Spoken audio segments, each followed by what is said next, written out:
Alright, so I think I found my air leak.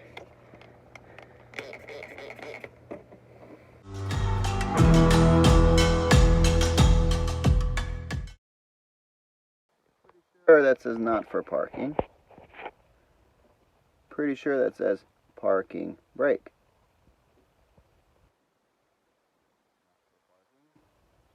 Trailer air supply, parking brake.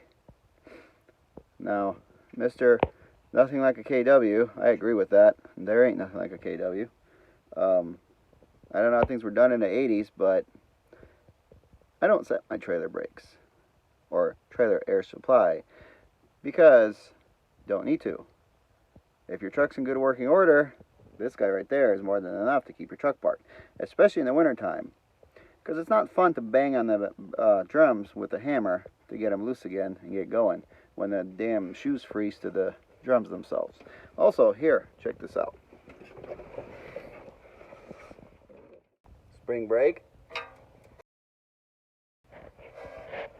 That is also a spring brake.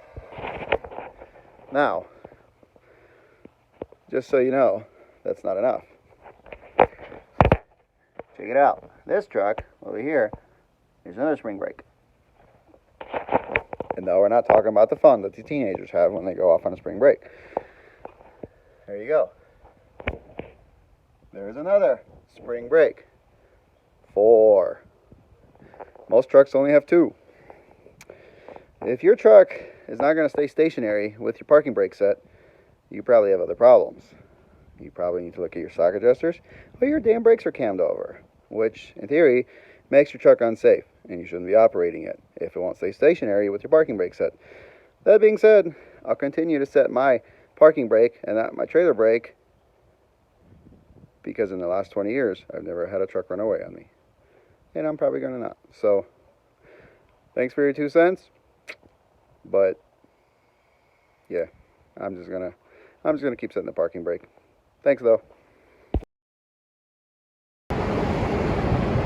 Here at the Kenworth dealer to get an airbag. Broken tarps. This is how we spend our days off, people. Fixing our truck.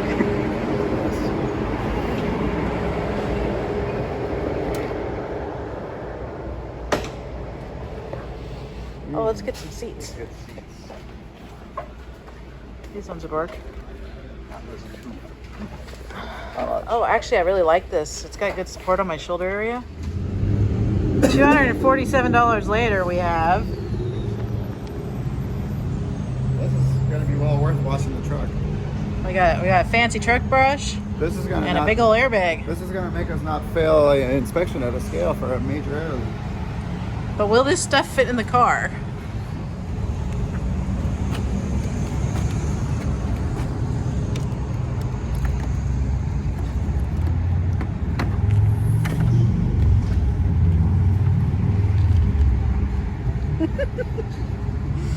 I'll have to go over the headrest. So I think I found my air leak.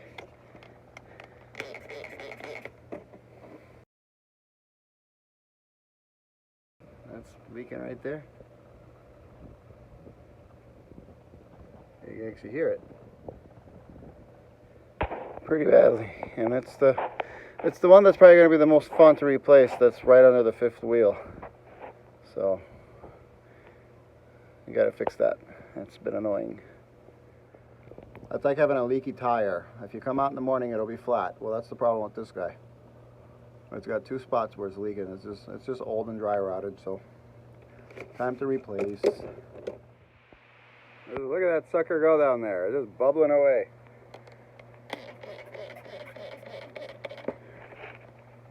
Oh, here's the other one.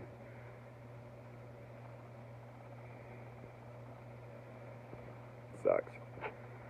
So 2 bolts. There's one there, fitting. There's a big bolt on the bottom.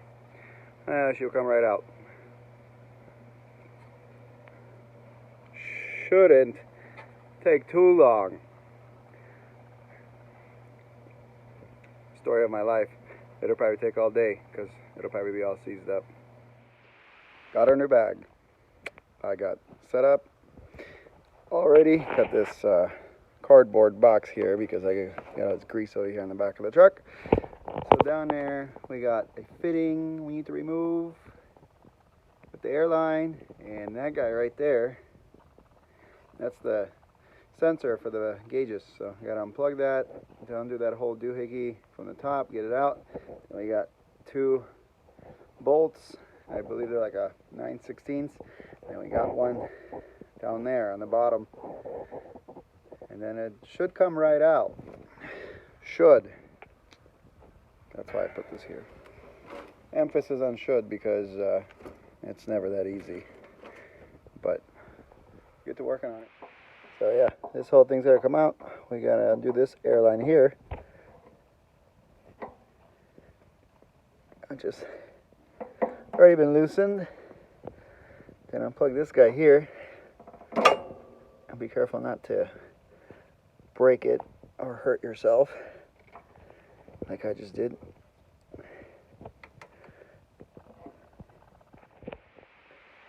Alright, so we got our line disconnected. We got our plug disconnected. Next thing we want to do is we want to undo this whole fitting from the bag at the bottom, because this is going to have to transfer to our new bag.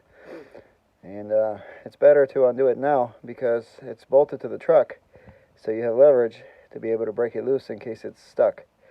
So we're going to take an adjustable wrench and spin this guy out.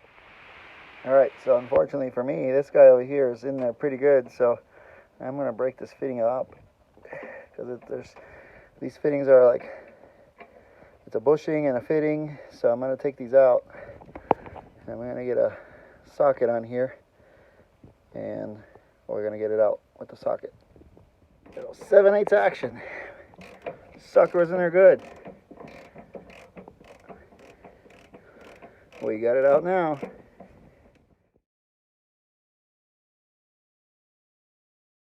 Well, we're going to clean this guy up later and re-Teflon everything and send it. Excuse me, but I'm filming one man here today. There's no wife. She is busy.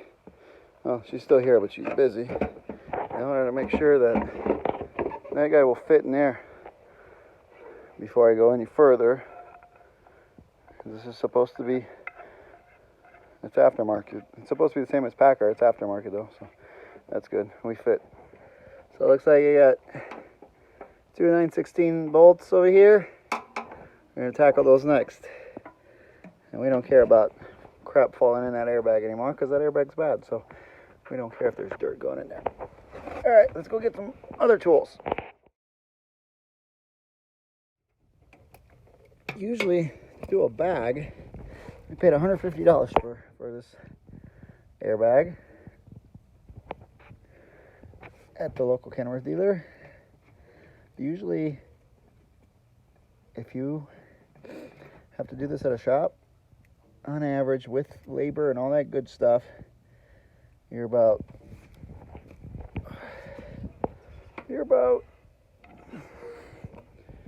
400 plus. Let's make sure that fits.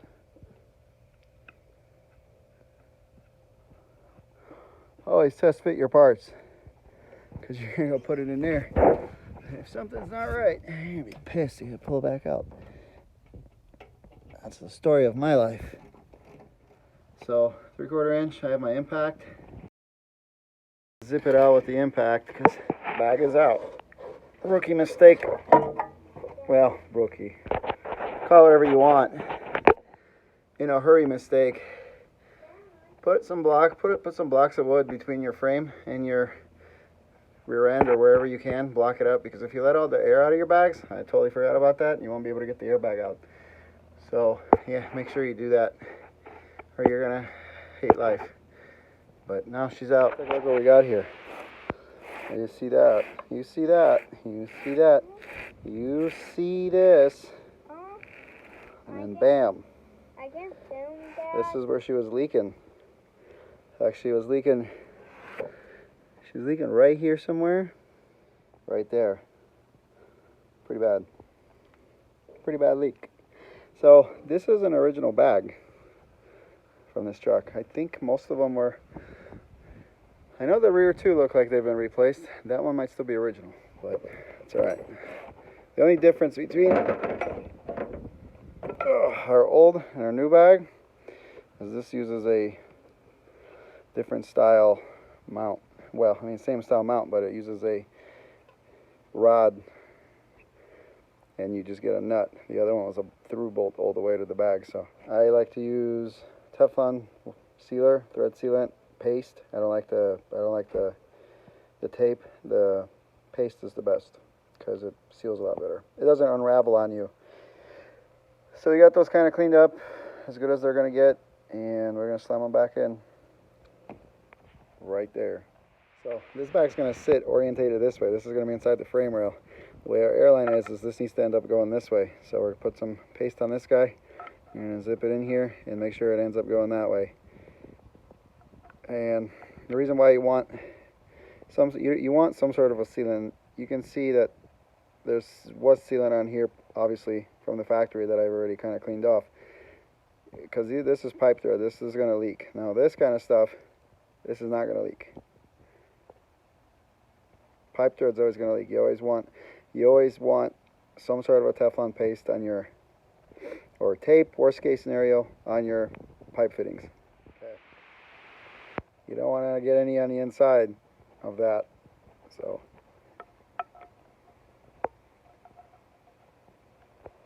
and I'm sure there's some sort of a torque spec to this, but good and tight is good enough. I don't think you want to torque these guys. So that's assembled. Now we're ready to go back in. And you see my wood holding it up. So now we can slide the back in and start bolting it in place. So you guys see, this is just a rod sticking out the bottom. It didn't come with a nut. Which you'd figure they would, but why give you a nut? The old bag had a bolt, like a through bolt that went all the way through. So, actually, look at that. 2009 truck, no corrosion on that at all whatsoever. And it's never been out. I'm sure it's never been out. But, I usually have spare nuts like that laying around somewhere, but I can't find one the right size. So we're gonna go run over to the hardware store and get one with the washer and lock washer, and we're gonna send it. So for now, we're gonna slide the bag into place, tighten everything up, and then we'll worry about the nut.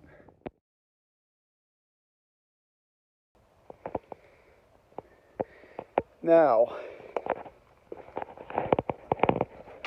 as you can see, I put some oak 2x4s underneath there and stacked them up underneath the frame so I can get this airbag in. It wasn't working. Every single time I'd lower the bags, the wood would just break. It wasn't strong enough. Same stuff that I used for dunnage kind of for when I used to flatbed, but I don't know. I guess it was just too much pressure from the frame when the bags came down on the front. So I used these pavers that are really hard concrete pavers, and I guess they did the trick, and I stuck a little piece of wood underneath there to give me a little bit of extra leverage, because I could not get that bag in there for the life of me. Now, like I said, 1/2 inch nut on the bottom. I had to go to the hardware store and got one. I got a nylock nut. And then I just put Teflon paste on those fittings and I put them back on. These two 9/16 bolts on top, and she's ready to go back on. Well, she's ready to get air. So gotta put air, gotta remove my blocks here, and hopefully it doesn't leak.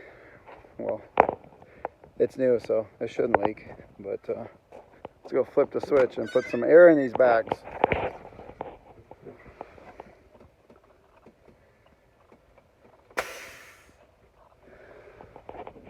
Let's see.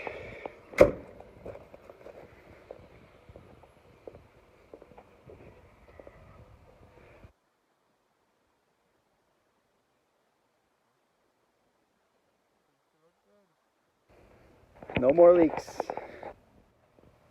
Now we got a new bag in there. We can remove our little blocks and put them back on a tarp that hold down the pool for the kids. Hope they don't get mad.